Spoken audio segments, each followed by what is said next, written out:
हम रिसेंटली आई हुई movie crew की स्टोरी देखेंगे जो कि काफी मजेदार है। इस मूवी में कृति सैनन, तब्बू और करीना कपूर ने लीड रोल प्ले किया है।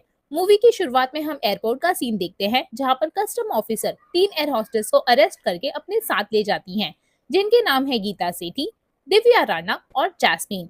यहाँ दिव्या राणा की स्टोरी बताई जाती है कि वो एयर होस्टेस कैसे बनी। असल में दिव्या एक टॉपर लड़की थी और नरेरी नाम की जगह पे रहती थी। वहाँ एक एयरपोर्ट तो था लेकिन कभी कोई प्लेन लैंड नहीं किया था।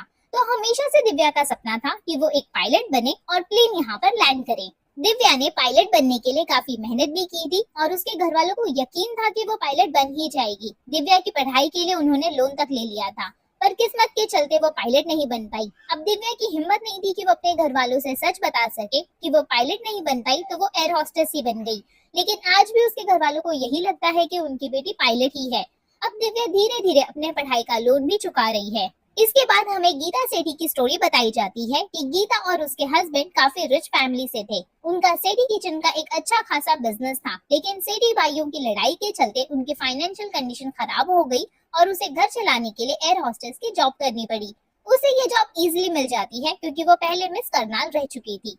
यहाँ गीता मिस्टर सेठी से कहती है कि जैसे ही मेरा पीएफ एयरलाइंस वाले दे देंगे, मैं ये जॉब छोड़ दूंगी और गोवा में हम अपना रेस्टोरेंट खोलेंगे। फिर जैस्मिन की स्टोरी बताई जाती है जहाँ उसके मम्मी पापा के डिवोर्स के बाद वो अपने नाना के साथ ही रहती थी जो उसका पूरा ख्याल रखते थे। धीरे धीरे जैस्मिन बड़ी हुई तो उसने देखा कि उनके पास इतने ज्यादा पैसे नहीं है और जैस्मिन को पैसों से बहुत लगाव था, इसलिए उसने बिजनेस करने की सोची, लेकिन उसमें भी वो पूरी तरह से फेल हो गई। इसके बाद उसको किसी ने एयर होस्टेस बनने की सलाह दी और ब्यूटीफुल होने की वजह से उसे कोहिनूर एयरलाइंस में एयर होस्टेस की जॉब भी मिल गई और इस कोहिनूर एयरलाइंस का मालिक विजय वालिया है। अब प्रेजेंट में इन तीनों से कस्टम ऑफिसर सवाल करती हैं और हमें पता चलता है कि इन्हें सोने की स्मगलिंग के इल्जाम में अरेस्ट किया गया है। ये लोग यही कहती हैं कि हमें इसके बारे में कुछ भी नहीं पता है। तब ऑफिसर उनसे पूछती है कि तुम्हें ये सब करने की आखिर क्या ही जरूरत पड़ गई। इसके बाद हमें 6 महीने पहले का सीन दिखाया जाता है जहाँ गीता से दिव्या पूछती है कि हमें हमारी सैलरी कब तक मिलेगी, क्योंकि मुझे अपने लोन की इंस्टॉलमेंट चुकानी है। और न्यूज़पेपर में भी ये न्यूज आ जाती है कि कोहिनूर एयरलाइंस कर्जे में डूब चुकी है। इस पर गीता कहती है कि एचआर मित्तल से बात हुई है जो कह रहे थे कि दिवाली के बोनस के साथ साथ सबकी सैलरी भी मिल जाएगी। फिर ये सब प्लेन में अपनी अपनी जॉब करने के लिए चले जाते हैं। वहाँ गीता के साथ एक पायलट वधारा फ्लर्ट करने के लिए आता है, पर गीता उसे ज्यादा भाव नहीं देती। अब जॉब के बाद इन सबको सैलरी तो नहीं मिलती, पर डेली अलावेंस मिलते रहते हैं जो कि बहुत कम थे और इन सब की जिंदगी ऐसे ही चलते जा रही थी। साथ ही जैस्मिन एयरलाइंस के एक एम्प्लॉय को कभी कभी पैसे देकर मदद करती थी, क्योंकि जैस्मिन जानती थी कि उसे पैसों की जरूरत है और सैलरी तो उन्हें मिल नहीं रही थी। अब एक दिन तक आकर गीता अपने क्रू मेंबर राजवंशी से पूछ ही लेती है कि हमें सैलरी आखिर कब तक मिलेगी, जिस पर राजवंशी कहता है कि एयरलाइंस में ऐसी प्रॉब्लम आती रहती है। 9/11 में भी ऐसा कुछ हुआ था, लेकिन सबको पेमेंट और पीएफ सब कुछ मिल गया था।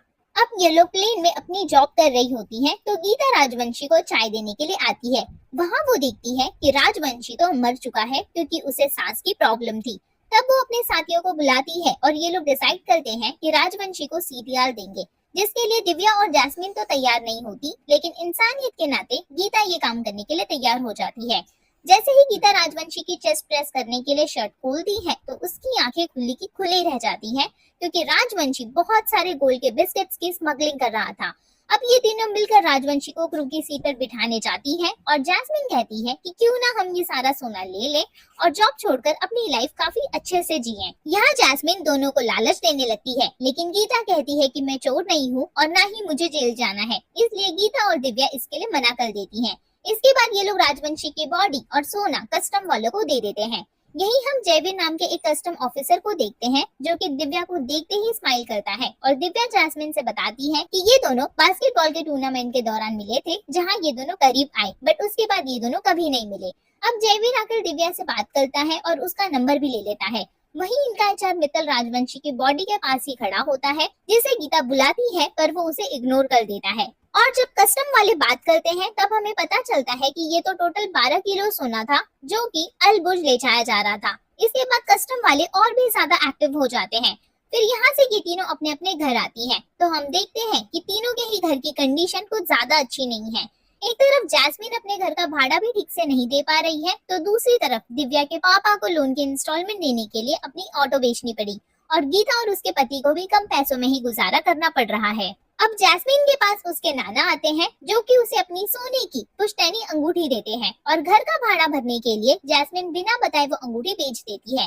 गीता भी जब सब्जी खरीद रही होती है तो वहाँ उसकी मुलाकात उसकी एक क्रू मेंबर सुधा से होती है जो कि पहले काम किया करती थी।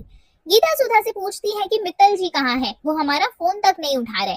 असल में मित्तल ने अपनी पहली पत्नी को छोड़कर सुधा से शादी कर ली थी, पर वो कहती है कि अब तो वो मुझसे भी ज्यादा बात नहीं करते। इसके बाद हमें न्यूज में विजय वालिया का इंटरव्यू दिखाया जाता है जिसमें वो लोग पूछते हैं कि क्या कोहिनूर एयरलाइंस बैंकरप्ट हो चुकी है, लेकिन वो कहते हैं कि ऐसा कुछ भी नहीं है। बिजनेस में कभी पैसा आता है तो कभी नहीं आता, हम ये सब मैनेज कर लेंगे और अपने 4000 एम्प्लॉय का भरोसा टूटने नहीं देंगे। अब गीता जब जॉब के लिए निकलती है तो उसकी नजर मित्तल पर पड़ती है तो वो मौका देखकर मित्तल की गाड़ी के सामने आ जाती है। गीता यहाँ उससे सच पूछती है कि बताओ कोहिनूर एयरलाइंस सच में बैंकरप्ट हो गई है क्या, इसलिए हमें पैसे नहीं मिल रहे हैं। इस पर मित्तल कहता है कि ऐसा कुछ भी नहीं है, पर बातों ही बातों में वो बता देता है कि हाँ अब किसी को भी पैसा नहीं मिलने वाला। गीता ये सुनकर उदास हो जाती है कि अब उसके पीएफ का क्या होगा। इसके बाद गीता सीधा एयरलाइंस के वेयरहाउस में दिव्या और जैस्मिन के साथ जाती है और वहाँ से सभी चीजों को भरने लगती है। वो कहती है कि पैसा तो नहीं मिलने वाला, कम से कम यहाँ की चीजें ही यहाँ से ले जाएं। तब जैस्मिन उससे इसका रीजन पूछती है और सच्चाई जानने के बाद इन दोनों के भी होश उड़ जाते हैं। जैस्मिन कहती है कि तुम्हारे कारण ही वो सोना हाथ से निकल गया और दिव्या भी इसके लिए सॉरी बोलती है कि हाँ हमें सोना रख लेना चाहिए था। गीता कहती है कि आखिर ये राजवंशी काम किसके लिए करता था, काश हमें ये पता चल जाए। तब जैस्मिन कहती है कि अभी पता चल जाएगा। यहाँ वो बताती है कि उसने राजवंशी का फोन अपने पास ही रख लिया था। अब ये लोग राजवंशी के फोन से उस नंबर पर कॉल लगाते हैं जिस पर राजवंशी बार बार बात करता था और उस साइड से फोन मित्तल ही उठाता है, यानी कि इन सब के पीछे मित्तल का ही हाथ है।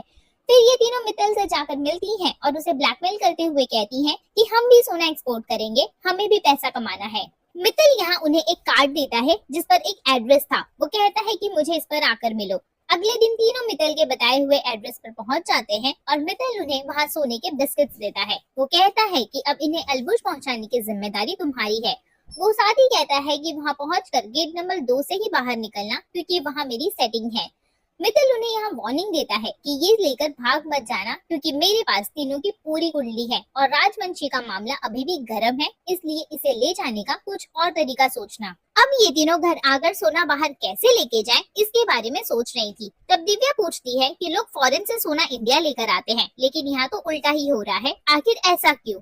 इस पर जैस्मिन कहती है कि तुम आम खाओ गुठलियां मत गिनो, ऐसे फालतू के सवाल मत पूछा करो। अब इन लोगों को कुछ समझ नहीं आता कि ये लोग सोना कहाँ रख कर ले जाएं। और जैसे ही गीता चॉकलेट खाती है उसे एक आइडिया आता है, जिसके बाद ये तीनों सोना लेकर सोनार के पास चली जाती हैं और उस सोने को पिघलवा कर चॉकलेट शेप में बनवा लेती हैं और फिर उसके ऊपर ये लोग कैंडी का पानी चढ़वा देते हैं। इसी तरह ये लोग अपनी पहली स्मगलिंग को डर डर के अंजाम देते हैं। इस काम के उन्हें बहुत सारे पैसे मिलते हैं। अब इसी तरह ये लोग हर रोज सोना बाहर पहुंचाने लगते हैं और खूब पैसा भी कमाते हैं, जिससे इनकी जिंदगी सही होते जा रही थी। जैस्मिन अपने नाना की अंगूठी वापस खरीद लेती है। गीता को भी अपना रेस्टोरेंट खोलने का सपना सच होता दिख रहा था। ये लोग इन पैसों से बहुत एंजॉय भी करते हैं। साथ ही जैस्मिन कुछ पैसे उस एम्प्लॉय को भी देती है ताकि उसकी थोड़ी मदद हो पाए। अब इन तीनों को इतनी खुशी से काम करता देख क्रू की एक मेंबर को इन पर शक होता है कि सैलरी न मिलने के बाद भी ये लोग इतना खुश क्यों हैं, बट वो यहाँ कुछ नहीं कहती। एक दिन ये लोग अपनी फ्लाइट के लिए जा रहे होते हैं, तब इन्हें कस्टम ऑफिसर रोक लेती है और इनके सामान की तलाशी लेने लगती है। अब जैसे ही ऑफिसर उस चॉकलेट बॉक्स को उठाती है तभी वहाँ जैस्मिन को जयवीर दिखता है और वो दिव्या का नाम लेकर उसे वहाँ बुला लेती है। जयवीर उस ऑफिसर से कहकर इन्हें जाने देता है और ये लोग एंड मोमेंट पे बच जाते हैं। जॉब के बाद ये लोग जब घर जा रहे होते हैं तो जैस्मिन दिव्या को जयवीर के नाम से छेड़ती है। यहाँ मौका देकर वो दिव्या के फोन से जयवीर को डिनर के लिए मैसेज कर देती है। इन तीनों को इतना खुश देखकर उनके साथ वाले मेंबर इनसे जलने लगते हैं। अब रात को दिव्या जयवीर के साथ डिनर करने जाती है, जहाँ ये लोग क्लोज आते हैं पर फिर अपने अपने घर चले जाते हैं। अगले दिन जब ये लोग फ्लाइट में होते हैं तो इन्हें आज का अलावेंस मिलता है, जिसे देखकर वही क्रू की मेंबर कहती है कि इतने कम पैसों से तो वो अपने बच्चे को पढ़ा भी नहीं पाएगी। वो अपना हाल बताकर रोने लगती है। उसे देखकर दिव्या और गीता को उस पर दया आती है, पर वो लोग कुछ नहीं कहते क्योंकि अगर उन्होंने किसी को कुछ भी बताया तो ये बात हर तरफ फैल जाएगी कि कंपनी बैंकरप्ट हो चुकी है। इससे इनका गोल्ड बाहर ले जाना भी नामुमकिन हो जाएगा।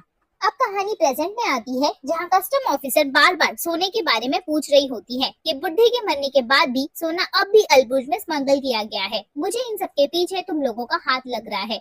ये तीनों इसके लिए साफ साफ मना कर देती हैं। इसके बाद ऑफिसर उनका फोन चेक करती है और जैस्मिन के फोन में उसे उन तीनों की बाद में पार्टी करते हुए फोटो दिखती है। वो पूछती है कि इतना पैसा कहाँ से आया। फिर से हमें पहले का बताया जाता है जिसमें ये तीनों जैस्मिन की बर्थडे पार्टी करते हैं और शैंपेन की बड़ी बोतल लेकर नशे में घर लौट रहे होते हैं। दिव्या वहाँ एक लड़की से टकराती है और वो देखती है कि ये तो उनके ही ग्रुप की एक मेंबर है। उसे देखकर इन तीनों का नशा उतर जाता है और वो लड़की भी सोचने लगती है कि आखिर इनके पास इतना पैसा कहाँ से आ रहा है।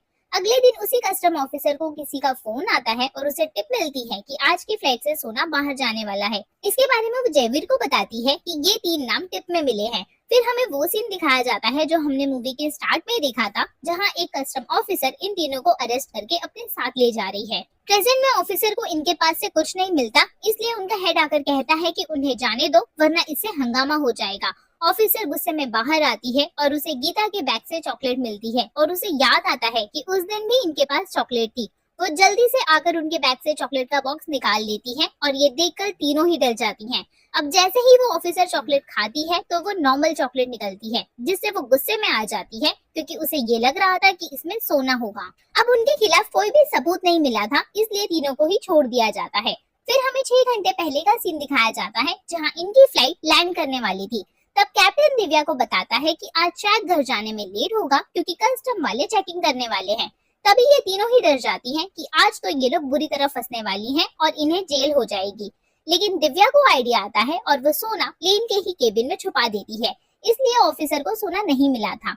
अब प्रेजेंट में ये तीनों तो छूट जाती हैं, पर वो सोना प्लेन में उड़कर उनके नजरों के सामने से ही चला गया था, जो शायद मिलना मुश्किल था क्योंकि ड्यूटीज बार बार चेंज होते रहती है। जब ये लोग घर जाने लगते हैं तब जैस्मिन कहती है कि ये सब कोमल ने ही कस्टम वालों को बताया होगा क्योंकि उस दिन पार्टी के बाद उसने ही हमें देखा था।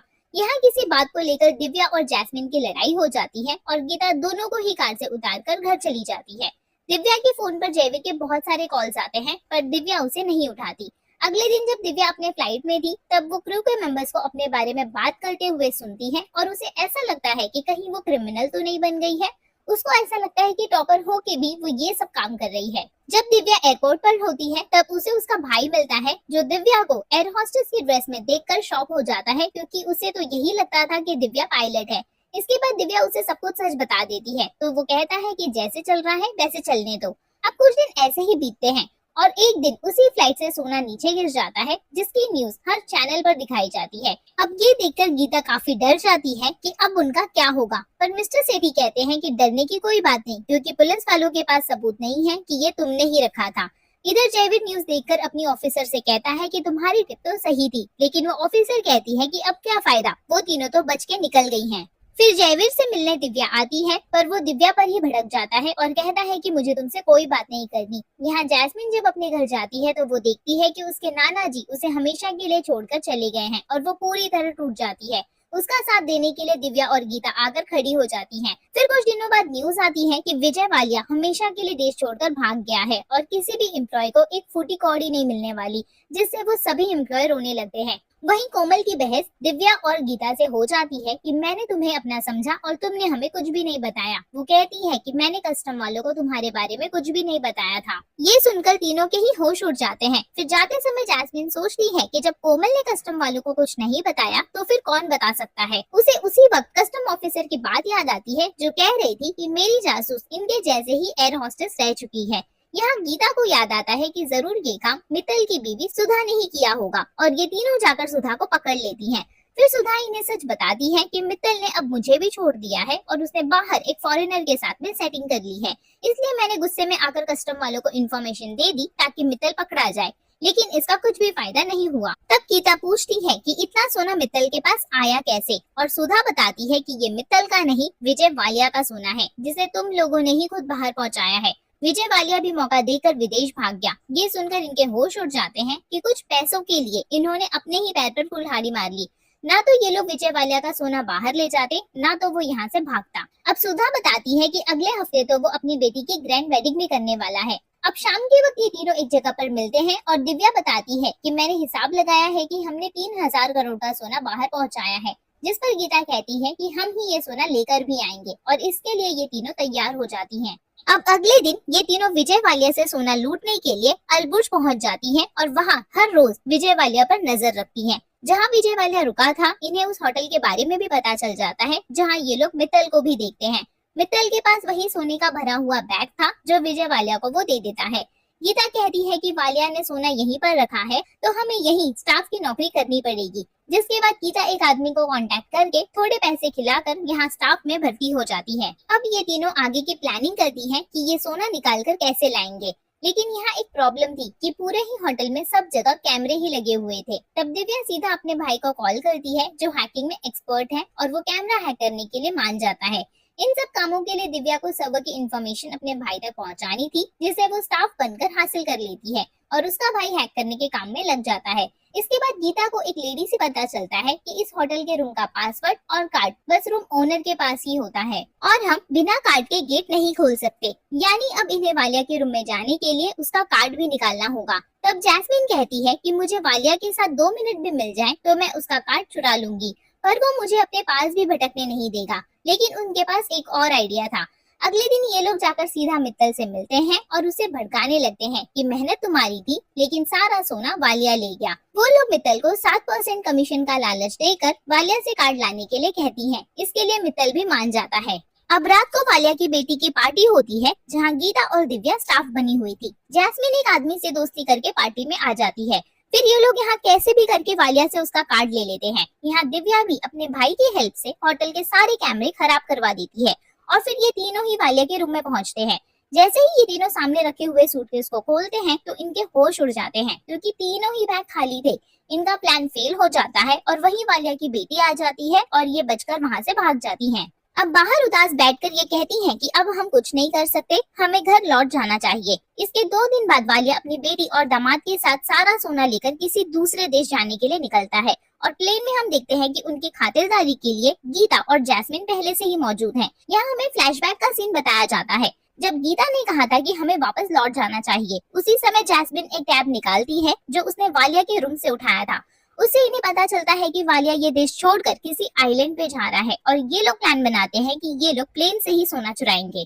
सबसे पहले ये लोग प्लेन के मेंबर्स को ठिकाने लगाते हैं और उनकी जगह खुद क्रू बनकर आ जाते हैं। अब ये प्लेन में सबको बेहोशी की दवा डालकर शैंपेन पिलाते हैं, लेकिन वालिया की बेटी उसे पीने से मना कर देती है और वो उटपटांग फरमाइशें करने लगती है जिसकी डिमांड पूरी करते करते ये लोग पागल हो जाती हैं।